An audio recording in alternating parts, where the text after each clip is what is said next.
हे आहे पुणे जिल्ह्यातील पुरंदर तालुक्यातील पोंढे गाव।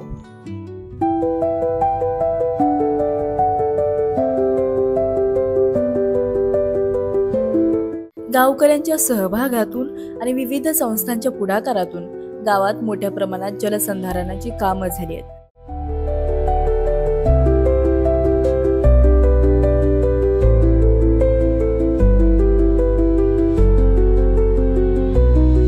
त्यामुळे शेतीसाठी मुबलक प्रमाणात पाणी उपलब्ध झाले।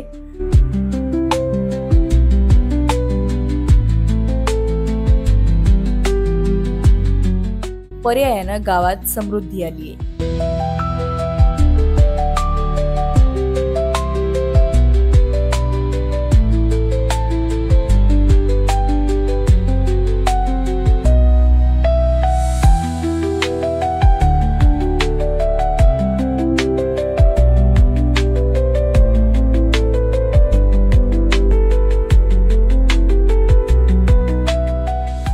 कृष्णारी आमचे पोंढे गाव हे पुरंदर तालुक्यातील सरहद्दीच्या टोकाला असून या गावामध्ये मी ग्रामपंचायत सदस्य म्हणून 10 वर्ष काम केलेलं आहे पूर्वी। तर आता पोंढे हे गाव आमचं पूर्वी माळशिरस आणि पोंढे हे ग्रुप ग्रामपंचायत असताना आमच्याकडं थोडंसं एक वार्ड या दृष्टीने मोठी ग्रामपंचायत असल्यामुळं दुर्लक्ष असायचं, परंतु आत्ता हल्ली पोंढ्यामध्ये चांगल्या प्रगती झालेली आहे। या भारत रोपर्स या कंपनीमार्फत जलसंधारणाची कामे चांगल्या पद्धतीत झालेली आहे। भारत फोर्स कंपनीच्या माध्यमातून आमच्या पोंढे गावामध्ये जलसंधारणाची मोठ्या प्रमाणावरती कामं यावर्षी झाली।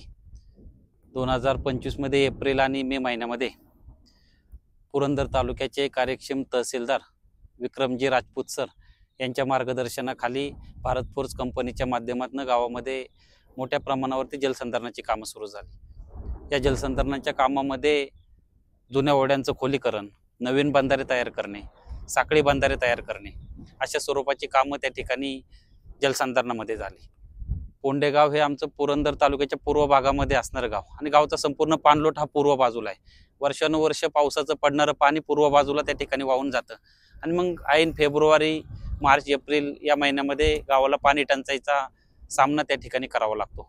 मात्र 2023 मध्ये भारत फोर्स कंपनीच्या माध्यमातून 25 बंधारे गावामध्ये झाले आणि आता 2025 मध्ये साधारणतः 30 बंधारे, छोटे मोठे बंधारे या भारत फोर्स कंपनीच्या माध्यमातून तालुक्याचे तहसीलदार विक्रमजी राजपूत सर यांच्या मार्गदर्शनाखाली गावामध्ये जलसंधारणाची कामं झाली। मी लहान असताना होते, काही काळ माझ्या समोर साधं कौलारू ते कुंभारी कौल असायचे, त्या कौलाची मंदिरे होती।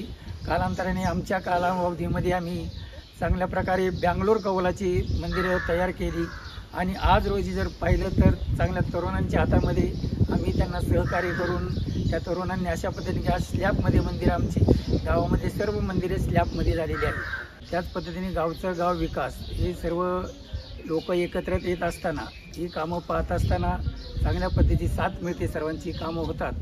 गावामध्ये अंतर्गत रस्ते झालेले आहेत, गावचा काही अंतर्भाग चांगला विकसित झाला आहे, गावामध्ये चांगल्या प्रकारचे मंदिरे आहेत। गावच्या साथीमुळं आम्ही भजनी मंडळ असेल किंवा यात्रा असेल, दसरा असेल, हे कार्यक्रम अतिशय उत्साहाने पार पडत असतात। त्यामध्ये आमचे तरुण आणि वृद्धही सर्व अतिशय मोकळ्या मनाने भाग घेऊन हा कार्यक्रम पार पडत असतात। परंतु आम्ही आत्ता एक दिंडी काढलेली आहे। माळशिरस, पोंढे, टेकवडी आणि पिसवरी या 4 गावची मिळून दिंडी चाललेली आहे। त्या दिंडीकरता बी आमचे ग्रामस्थ मनापासून सहकार्य करतात, हेही मी त्या ग्रामस्थांचं आभार मानतो। आणि ह्या भजनी मंडळाला सर्व वारंवार सहकार्य करतात। दर 15 दिवसाच्या एकादशीला मंदिरामध्ये हरिनामाचा गजर होत असतो, भजन होत असतं। त्या भजनाकरता, त्या हरिनामाच्या गजराकरता सर्व मंडळी एकजुटीने साथ करतात।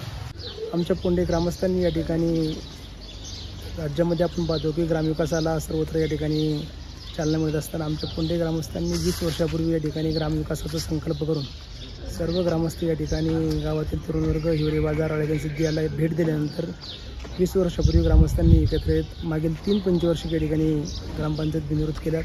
त्या माध्यमातून ग्रामपंचायतीने मागील 3 वर्षामध्ये ग्रामस्थांच्या सर्वांच्या सहकार्यातून एकीतून या ठिकाणी ग्रामविकासाचे काम गावामध्ये करत असताना गावातील दळणवळणाची साधने असतील, अंतर्गत सर्व सिमेंट रस्ते तुम्ही पाहताय की समोर या ठिकाणचं ग्रामदैवताचं मंदिर या ठिकाणी ग्रामस्थांनी एकत्र येऊन या ठिकाणी भव्य दिव्य असं या ठिकाणी मंदिर या ठिकाणी उभं केलेलं आहे.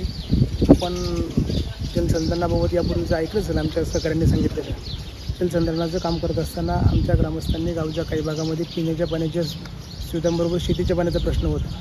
त्यासाठी ग्रामस्थांनी एकत्र येत या ठिकाणी 6 किलोमीटरची लाईन कर्जाऊ स्वरूपामध्ये 82 लाख रुपये त्या 10 वर्षापूर्वी पुण्यातील परमार बिल्डर्स यांच्याकडून घेऊन करून गावातील 6 किलोमीटरच्या परिसरामध्ये प्रत्येक शेतकऱ्याच्या शेतामध्ये या ठिकाणी पाण्याचा आउटलेट वगैरे या ठिकाणी काढून प्रत्येकाला शेतकऱ्याला पाणी कसे मिळेल याचा एक प्रयत्न केलेला आहे. त्याचप्रमाणे या ठिकाणी गावातील जलजीवनच्या बाबत देखील पाण्याचा प्रश्न होता. त्या ठिकाणी ग्रामस्थांनी 4 किलोमीटरवरून गावातील शिवारातील पाणी ज्या ठिकाणी सर्वत्र एक ठिकाणी येतं त्या ठिकाणाहून जलजीवनची स्कीम केलेली आहे. राज्यातील त्याचप्रमाणे जिल्ह्यातील तालुक्यातील आपण पाहतो की जलजीवनच्या साधारणतः 90% स्कीम अद्यापी पूर्ण नाही येतात, 10% स्कीम पूर्ण येतात, त्यातली बी अनेक अजून कामं बाकी येतात. परंतु आमची स्कीम या ठिकाणी 1 वर्षापासून या ठिकाणी चालू आहे. टंचाईच्या काळामध्ये प्रॉब्लेम येतो, अन्यथा आमची स्कीम या ठिकाणी 1 वर्षापासून त्या ठिकाणी आम्ही कार्यान्वित केलेली आहे. अंतर्गत रस्त्याचा विषय तुम्ही पाहिला असेल की तुम्हाला गावात फिरल्यानंतर दिसला असेल की सिमेंट रस्ते वगैरे झालेले आहेत. आता पुढच्या काळात देखील काही मंजूर येतात, ते देखील चालू होतात. एकंदरीतच ग्रामस्थांच्या एकीतून हे सगळे कामं या ठिकाणी झालेले आहेत आणि भविष्यात देखील ग्रामस्थांच्या एकीतून आमच्या गावाचं नाव तुम्हाला निश्चितपणे या ठिकाणी आणखीन उज्ज्वल दिसेल. पोंडे आमचं पुरंदर तालुक्यातील पूर्व भागातील एक छोटंसं गाव आणि या गावामध्ये आम्ही सर्व ग्रामस्थांनी ग्रामपंचायत पदाधिकाऱ्यांनी मिळून खरं तर गावातील लोकांसाठी एक मोफत रुग्णवाहिका सेवेचा उपक्रम त्या ठिकाणी राबवला. खरं तर कोरोना काळामध्ये आपल्याला रुग्णवाहिकेचं असेल किंवा संपूर्ण आरोग्य सेवेचं महत्त्व त्या ठिकाणी कळालं आणि मग 2021मध्ये आम्ही वेगवेगळ्या NGO संस्थांना रुग्णवाहिका मागणीचं पत्र त्या ठिकाणी दिलं होतं आणि त्यातीलच एक जेजुरी येथील इंडियाना ग्रेटिंग कंपनीकडे आम्ही एक मागणीपत्र दिलं होतं. खरं तर 2021मध्ये या कंपनीने ती मागणी मान्य करून आम्हाला त्यांच्याकडे असणारी रुग्णवाहिका गावाच्या सेवेसाठी त्या ठिकाणी दिली आणि आज तब्बल मला सांगायला आनंद होतो 2021 ते 2025पर्यंत आम्ही संपूर्ण गावातील सर्वसामान्य नागरिकांना या रुग्णवाहिकेच्या माध्यमातून त्या ठिकाणी मोफत रुग्णसेवा त्या ठिकाणी देतो.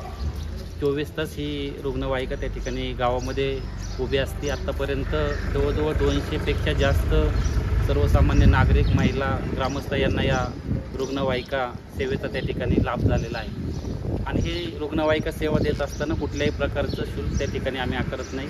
मला गावात ग्रामपंचायतीला निवडणुकीला उभं राहायची संधी मिळाली. माझ्या बाबतीत निवडणुकीचं आणि राजकारणाचं असं झालं की मला माझ्या बहिणीच्या विरोधात मी उभी राहिले होते आणि मी निवडून आले. आम्ही दोघीही एकाच गावात एकच भिंत असलेल्या घरी राहत होतो, पण माझ्या बहिणीच्या विरोधात उभी राहिले आणि निवडणूक लढवली. ते काही सोपं नसतं इतकं, जसं समाजकारण, राजकारणात बहिणीच्या विरोधात उभं राहून कारभार बघणं, ग्रामसभा झाल्या पाहिजेत, महिला ग्रामसभा झाल्या पाहिजेत, लोकांनी ग्रामसभांमध्ये गावाच्या विकासाचे मुद्दे मांडायला पाहिजेत. हे मुद्दे मांडून ते प्रत्यक्ष घडवून आणणं काही एवढं सोपं नव्हतं, पण मी ते सगळं करायला लिडरशिप केली.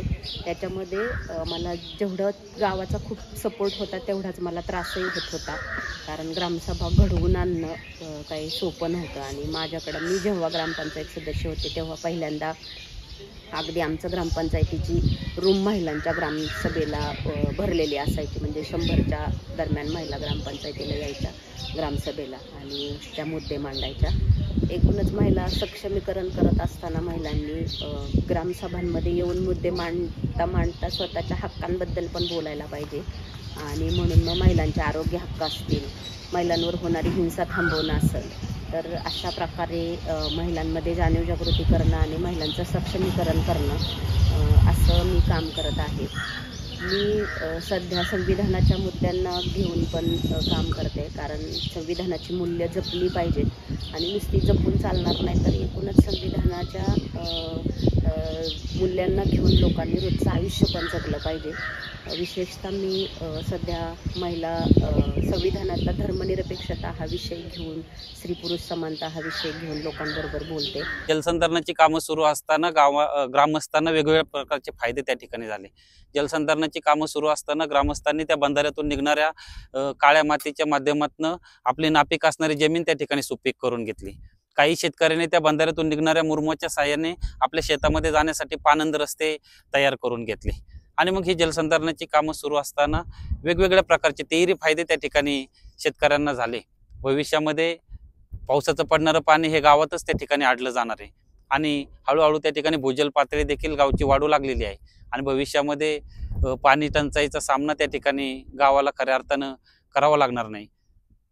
भारत फोर्स कंपनी असेल, अक्षरसृष्टी संस्था असेल, एक मित्र एक वृक्ष असेल, ह्या वेगवेगळ्या संस्था खरं तर गावाला नेहमीच त्या ठिकाणी वेगवेगळ्या प्रकारची मदत त्या ठिकाणी करत असते. मी आता मगाशीच सांगितलं, अक्षरसृष्टी संस्थेच्या माध्यमातून शैक्षणिक बाबतीमध्ये मोठ्या प्रमाणावरती मदत गावामध्ये त्या ठिकाणी झालेली आहे. मग त्यामध्ये गावातील शाळेला, जिल्हा परिषद शाळेला शैक्षणिक साहित्य असेल, शाळेच्या ग्राउंडवरती असणारी खेळणी त्या संस्थेच्या माध्यमातून त्या ठिकाणी मिळाली. इंडियाना ग्रेटिंग कंपनीच्या माध्यमातून गावाला त्या ठिकाणी ॲम्ब्युलन्स मिळाली. त्याचबरोबर भारत फोर्स कंपनीचे सर्वेसर्वा कल्याणी साहेब यांच्या संकल्पनेतून भारत फोर्स कंपनीच्या CSR विभागाच्या प्रमुख डॉक्टर लीनाताई देशपांडे, जयदीप लाट सर यांच्या माध्यमातून या तालुक्याचे समन्वयक जलदूत सागर तात्या काळे यांच्या प्रयत्नातनं खरे तर या पूर्व भागामध्ये जलसंधारणाची कामं मोठ्या प्रमाणावर झाली आणि त्याचा मोठ्या प्रमाणावरती लाभ आमच्या पोंडे ग्रामस्थांना देखील त्या ठिकाणी झाला. सांगायचं तात्पर्य की शासनाच्या वेगवेगळ्या योजनांबरोबरच वेगवेगळ्या संस्थांच्या माध्यमातून देखील त्या ठिकाणी गावामध्ये मोठ्या प्रमाणावरती कामं सुरू आहेत. भारत फोर्स कंपनीच्या माध्यमातून पिण्याच्या फिल्टरचा प्लॅन्ट त्या ठिकाणी आमच्या गावाला देण्यात आला आणि आज 100% गाव त्या फिल्टरवरच्या प्लॅन्टच्या माध्यमातून शुद्ध पिण्याचं पाणी त्या ठिकाणी पित असतं. आमच्याकडे पूर्वी काही नाले झालेले होते. हे नाले पाण्याकरता आमच्याकडं पोपटराव पवार आणि अण्णा हजारे यांनी या प्रत्यक्ष नाल्यांना व्हिजिट दिलेली होती. परंतु पूर्वी जे नाले झाले होते त्या नाल्यामधनं झालेला पावसाचं पाणी ताबडतोब निघून जायचं, पाणी थांबत नसायचं. परंतु त्यांनी व्हिजिट दिल्यानंतर त्यांनी सांगितलं या नाल्यांच्या पुढे चर काढा आणि त्या चरामध्ये चांगल्या प्रकारची चोपनट माती भरा, ती जाम दाबा आणि पुन्हा त्या भरावांना भर द्या, म्हणजे ते पाणी आळल्या जाईल. आणि त्याच प्रकारे आम्ही ते स्वखर्चाने करून घेतलं.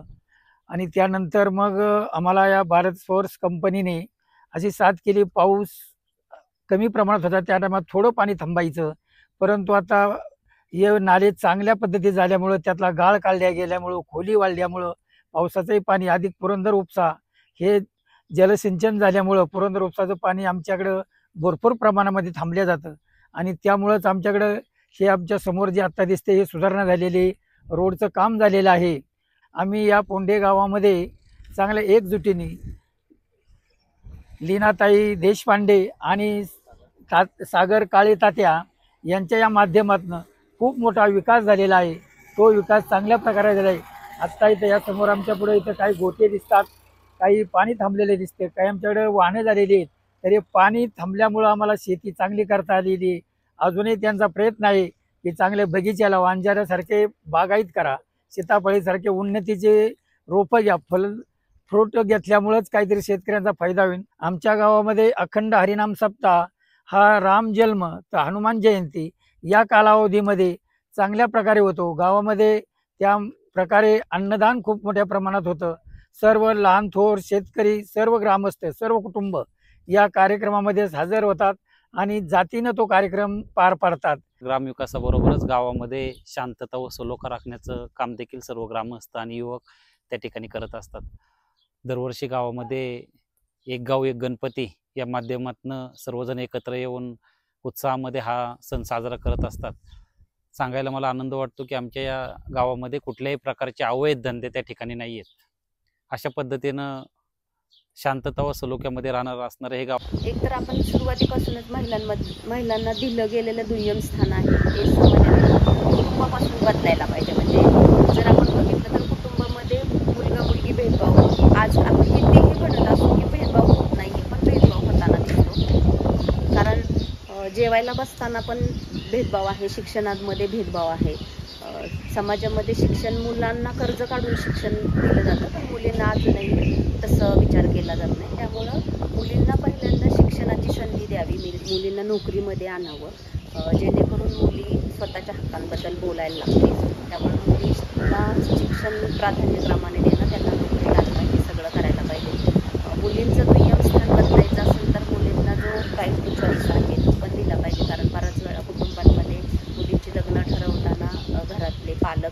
मुलं ठरवतात आणि काही ठिकाणी मुली आता सध्या स्वतःही ठरवताना दिसत आहेत. पण तरी पालकांनी ठरवल्यानंतर मग मुलींना कुटुंबात होणाऱ्या हिंसेबद्दल बोलता येत नाही. त्यामुळे मुलींना राईट टू चॉईस द्यायला पाहिजे. त्यांनी स्वतःचा जोडीदार स्वतः निवडावा, म्हणजे त्यांना समानतापर्यंत जाता येईल. त्याचबरोबर राजकीय सहभागाचं जर बघितलं तर महिला सरपंच होत आहेत, महिला ग्रामपंचायत सदस्य होत आहेत.